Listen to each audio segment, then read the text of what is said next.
Correct. Okay, there we go. So, good evening, everyone, near and far.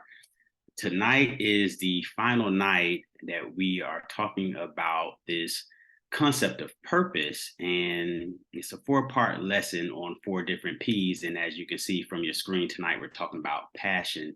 So, the first week we started with purpose and this idea that we were all created for a purpose. God created us all to do something special with our lives and how important it is for us to figure out that purpose and walk into that purpose. So the first week was purpose, and that's the idea. Purpose is the big idea. Then we talked about potential and how we all have potential to reach the purpose that God has created us for. And it's critical that we believe in ourselves and believe in God and just have an expectation that we'll win. So potential focus more on your mindset, the mindset to actually win, the mindset to make this purpose come into fulfillment. And then last week we talked about power and unleashing our power. And we talked about this main concept of persistency and consistency and how they both start internally, but persistency deals more with overcoming external obstacles, and consistency is overcoming those internal obstacles that we have to fight with daily to keep going to make sure that we're doing what we need to do. So that was last week. So power was more on action, and today is passion. So we're talking about the fulfillment. So purpose, the idea, potential, the mindset, power, the action, and passion, the fulfillment. So when we talk about passion, what I want to start with today is what stops us from actually living a life of passion, because everyone on this call, I feel, wants to live a life of passion. Everyone wants to do something that they just get up and love to do every single day. But not a lot of us, unfortunately, have the opportunity to do that or don't take advantages of the opportunity to do that. So, what would stop us from living our passion? And the thing that stops us from living our passion is fear. 2 Timothy 1:7 says, "For God has not given us a spirit of fear, but of power, of love, and of sound mind." So when we look at this idea of passion and we look at why we don't live it for the reasons that we're fearful, it's because fear was not put in us by God. If it wasn't put in us by God, it was put in us by who? The enemy, which is Satan. John 10:10, the thief only comes to kill, steal, and destroy, but I have come that they may have life and have it to the full. So when we think about passion and we think about the reason we don't live in it, fear, and we think about what stops us from living it, really is Satan, is really the enemy. So if God has not given us the spirit of fear, then we have to look at it from the standpoint of it's more like our natural state is courage. So if our natural state is courage and fear gets in there, then it's like an artificial preservative. And it made me think about that from the aspect of food, right? Because a lot of the foods that we eat are the things that cause us problems. One of the number one health concerns or problems in America are our diets. And it's because of the foods we eat. And a lot of times it's not because we're trying to eat bad, it's stuff that we think we're eating that's healthy or that's not bad for us. But these food and drug companies have put all these artificial preservatives in the food that alters the natural state. And they do it because they're trying to maximize money. They want it to sit on the shelf for up to 2 months when it probably should only be sitting there for a few days. But then, of course, if they had to do that, they lose more money. They're not as profitable. So when you think about that and you think about that from this Christian standpoint, it's just like right here when God is saying, I did not give you a spirit of fear, but we do have fears. That is altering us from our natural state. That's the enemy coming in to say that he wants to kill, steal, and destroy.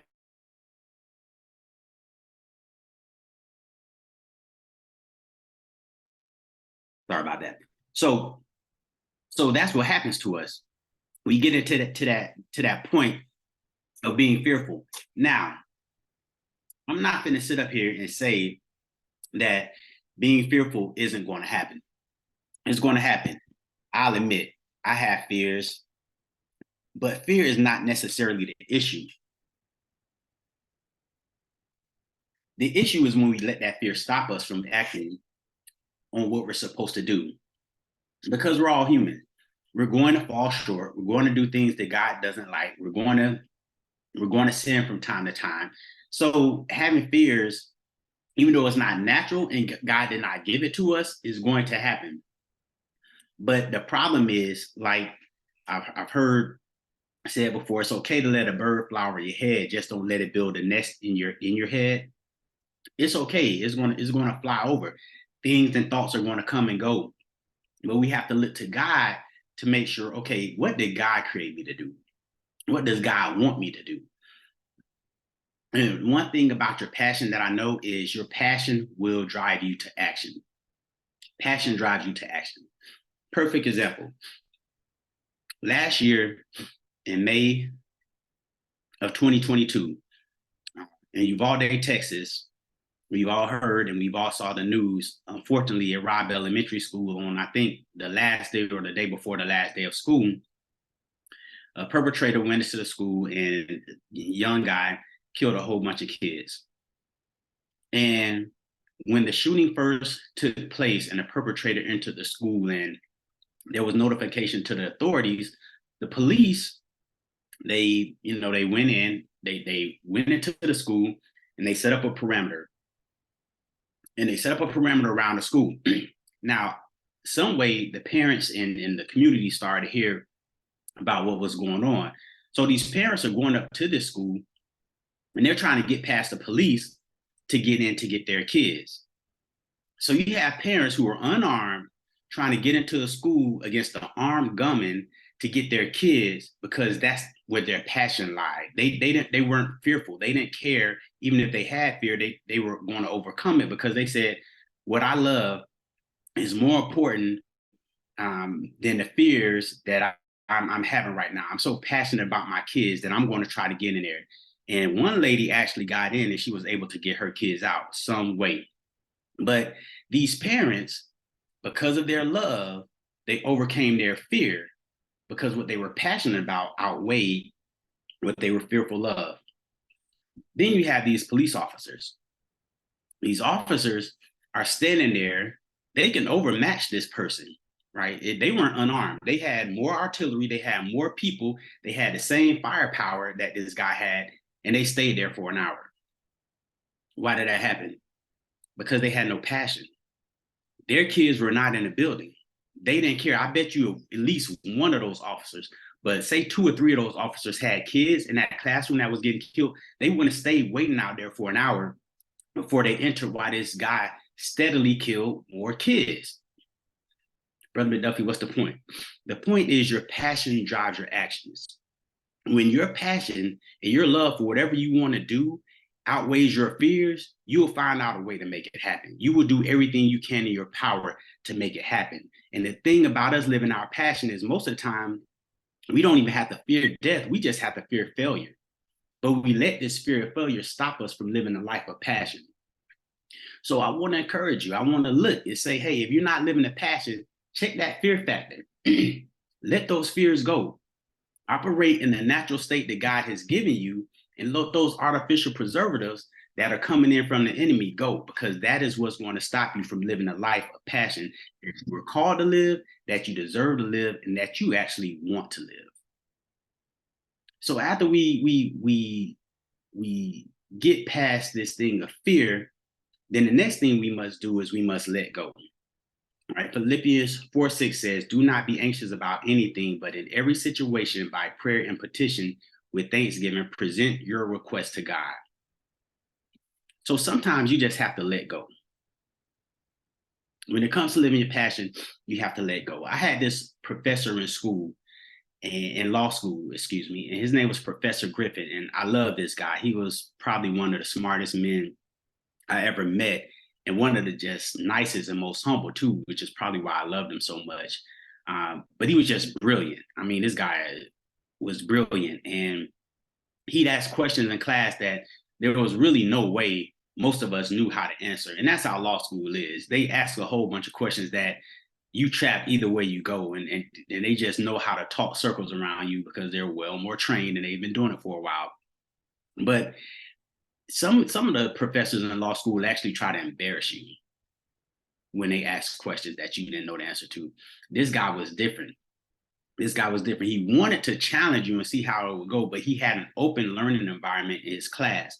And one of his favorite words was let go. And he said in a very calm voice when he saw a student struggling with a concept, basically saying, hey, I'll get one of your classmates to help you, or I'll help you get to the answer, but let go, right?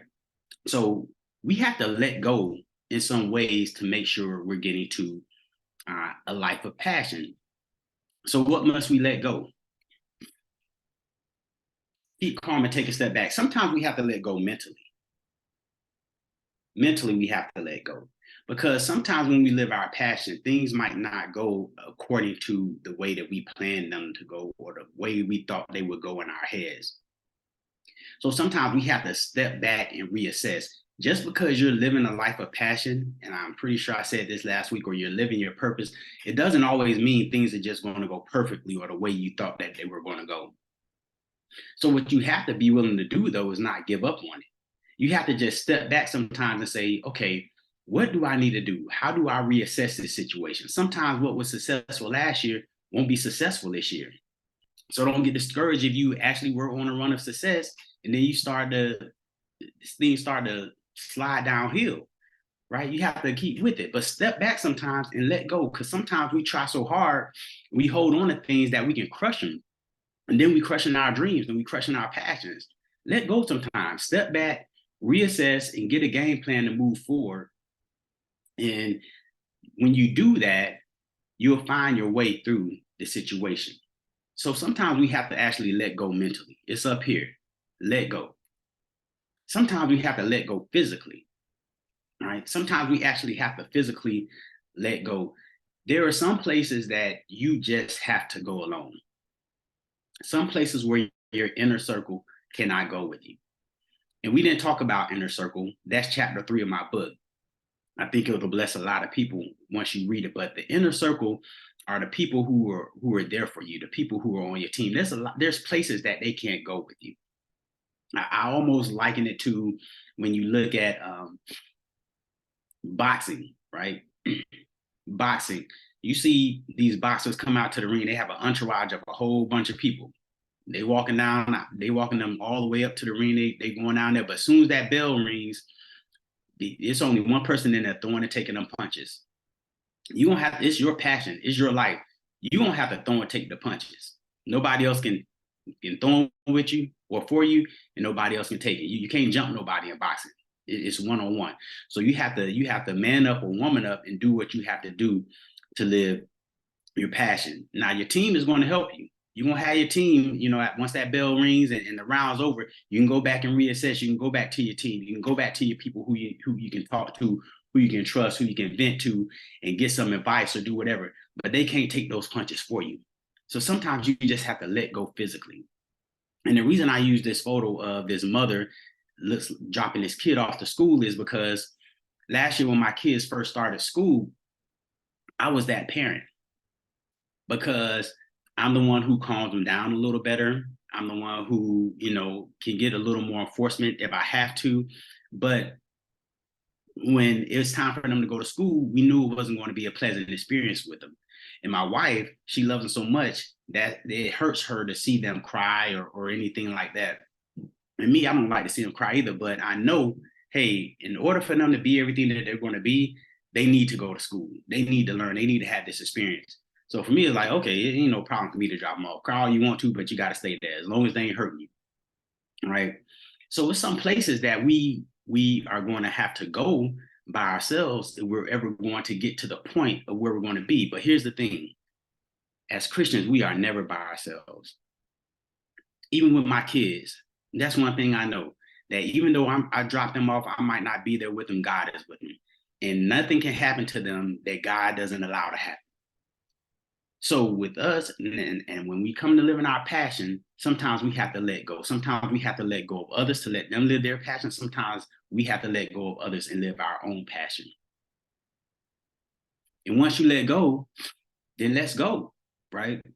Let's go. Let's go ahead and claim the victory. Let's go. This is Tom Brady. He has a popular endorsement deal with Hurts off him saying let's go. He's probably the poster child of let's go, but you see all athletes say that. And usually when they say that, it's because they're in the midst of a comeback or the game's turning for them, or they're just hot at his basketball. You know, Steph Curry probably hit 8 threes in a row and he can't miss, and he's saying, let's go. I'm here. We gonna get to our victory today. Once you let go, you have to go and claim your victory. Remember, we're running this passion race with Christ. So we're going to be victorious. We just have to go claim it. He's already laid it out for us. We just have to go claim it. So let's go, right? And then we have to remember sometimes that we just actually have to let go and we have to actually let God, right? As Christians, you know, you just have to, sorry, give things to our Father. And I think about this, and my daughter, you know, when I come home from the grocery store, she happens to be home and she sees me walk into the house with some grocery bags. Then the first thing she does is she runs and puts her shoes on. She comes out to the garage to help me grab some bags, right? And really what she's doing no more. The main thing she's doing is getting in my way. But it's a cute bonding experience. So, you know, I let her do it. And I let her grab some bags and stuff because she just loves to do it. So we get groceries out the car. And every now and then she'll pick up a bag that's way too heavy for her. And she says, Daddy, this is heavy. And I have to, of course, pull the bag from her and either carry it in myself or give her something a little lighter. But here's the thing. Her job is not to carry the groceries inside. Her job is not to pay for the groceries. It's not to put them up, even though she likes to help put them up. It's not to bring them inside. She has one job. Her job is to eat the groceries. But she wants to go out there and pick up the bags. What are you picking up that God has not told you to pick up? A lot of times that's what we do. We pick up things that God didn't tell us to do. Sometimes we get away from this life of passion because we over here trying to play hero. We over here trying to do something. And God's like, no, I made it easy for you. Just stay over there in your lane and do what you do and let me handle the heavy stuff. Let me handle the heavy lifting. You just go over there and relax. And that's what we do. The purpose that we're supposed to live or our passion sometimes is stopped by us because we picking up extra stuff trying to carry it. And God said, man, for you to get to a life of passion, I need you carrying 1, 2, and 3, but you carrying 7, 8, 9, 10, 11, 12, 13. Stop doing it. So that's part of letting go too. Let go and let God do what you're supposed to do. Do what God called you to do and let him do what he's going to do. Let him do the rest. So I ask you, what do you need to let go to live your life of passion? What do you need to let go of? And my final point for tonight is be a follower. Be a follower. Now, when I was growing up, if y'all had a mom any similar to my mom, she probably told you, be a leader, don't be a follower, right? And I think if we're going to live a life of passion, this is one thing we all have to realize is even if we don't think we're a leader or we don't think we want to be a leader, we're all leading at least one person, and that's ourselves. And when we're leading ourselves away from our passion, then we're leading ourselves down a dangerous road. And our leadership becomes a nuisance instead of becoming a gift. And when my mom used to tell me that, I took it to heart growing up. Be a leader, don't be a follower. And then, of course, you know, I got to the point where I started going to college, right? And I was smarter than my mom because, you know, all freshmen, once you go to college, you're the smartest person in the world. Your parents don't know much. You smarter than they are. So I got to college and I had this great, you know, idea and concept like, man, I'm not a leader. I'm not a follower either. I'm just an individual because I'm not trying to lead anybody to where I'm trying to go. And I'm dang sure not following anybody because that's just not how I live my life. I'm an individual. I ain't trying to convince anybody, but I'm going to do what I feel is right and, you know, let you do you. But as I've gotten wiser in life, what I've realized is all three of those roles are actually good depending on what time. Being a leader can be good at times. Being a follower can be great at times. And being an individual is good as well. Proverbs 3:5-6. We all know this. Trust in the Lord with all your heart and lean not on your own understanding. And all your ways acknowledge him, and he will make your path straight. I will argue that the best role that I have in my life is the role of a follower, especially when I'm following the lead of my Lord and Savior, Jesus Christ, because I can't be an individual in that area ever, right? I dang sure can never, ever, ever be the lead in that area. So the best thing I can do is follow. So when people say don't be a follower, you need to hit them back with a follower of what? Because sometimes being a follower is the best thing you can do. And for me, when I accepted Jesus Christ as my Lord and Savior, that was the best thing I did. It say, hey, I'm gonna be a follower, right? But here's the thing about being a follower is being a follower, it takes trust. Because when you don't trust what you're following, you're probably not going to follow it for very long. You're not going to follow it for very long. And there's this popular phrase, excuse me, hold on for 1 second.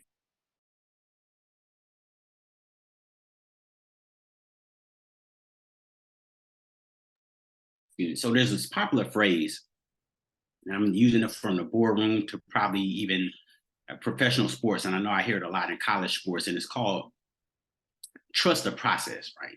Trust the process. And when people say trust the process, especially in sports, what they're saying is don't be wrapped up in the results.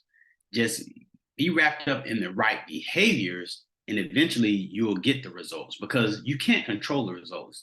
You can do everything you want to. You can do everything that you're supposed to do or you're told to do. That doesn't necessarily guarantee success. Now, it does guarantee the right behaviors. It does create great habits, but it does not necessarily guarantee success just because you do everything that you're supposed to do. And we know we can't control the results, right? As Christians. I mean, when you think about it, I think I used this example last week, maybe in the discussion part when I was talking about Moses and Pharaoh. Moses talking to God, and God said, hey, go tell Pharaoh to let my people go. And he did it, and Pharaoh didn't do it. So Moses couldn't control the results. All he could control was what God told him to do, right? But I want to add a little bit to this trust the process and say trust God and not the process. Because personally, for me in my life, I've seen too many processes fail. And if I trusted the process and then I didn't trust God, then a lot of times in life, I probably would have quit. I might have told y'all on this call before, in law school, my first semester, I'm taking a whole bunch of practice tests and I failing them all. I'm like, why am I here? And I probably would have quit if I didn't trust that God had me there for a reason. So trust God, not the process. The process may fail sometimes, but God will never fail.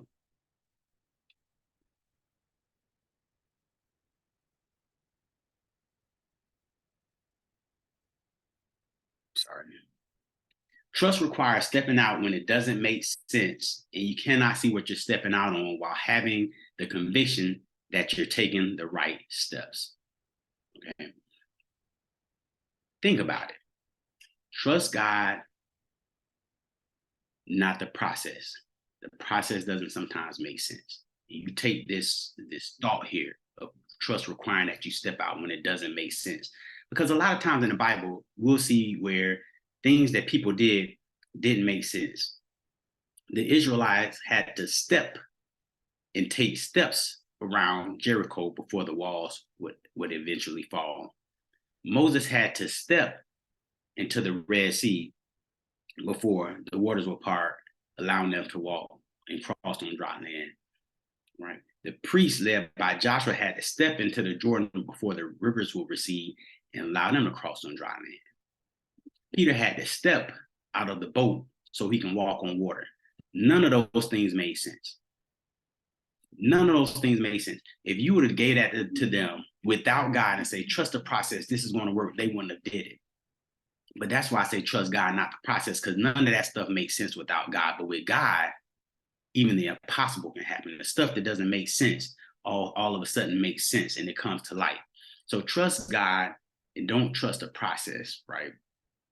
Living your passion demands that you be a follower. It's going to require that you take some steps of faith. But if you keep trusting in the reason that you're following a process and not necessarily the process itself, eventually you'll get to where you want to be. And here's another great benefit of being a follower. Great leaders start off as great followers. The greater you as a follower, the greater you're more than likely going to be as a leader. So as I conclude, if you can't figure out your purpose, figure out your passion, for your passion will lead you right into your purpose. And this is a quote by T.D. Jakes. What are you passionate about? What are you passionate about? They say when you do what you love, you never work a day in your life. That may be true, but it doesn't mean that when you live in your passion, it's always going to be easy. Living your passion won't always be easy. But if you're living it with God and serving his purpose, then it is going to make it worth it. So we started with purpose, the idea. We went to potential, the mindset. We went to the power, which is a belief, and the passion is the fulfillment. So we come full circle on this whole purpose thing and how these 4 P's work together. Okay. So I hope, this is my final encouragement for you all. I hope during these past 4 weeks, I've encouraged you to discover your purpose, believe your potential, unleash your power, and live your passion. If there's any way I can help in any of these in that regard, please let me know.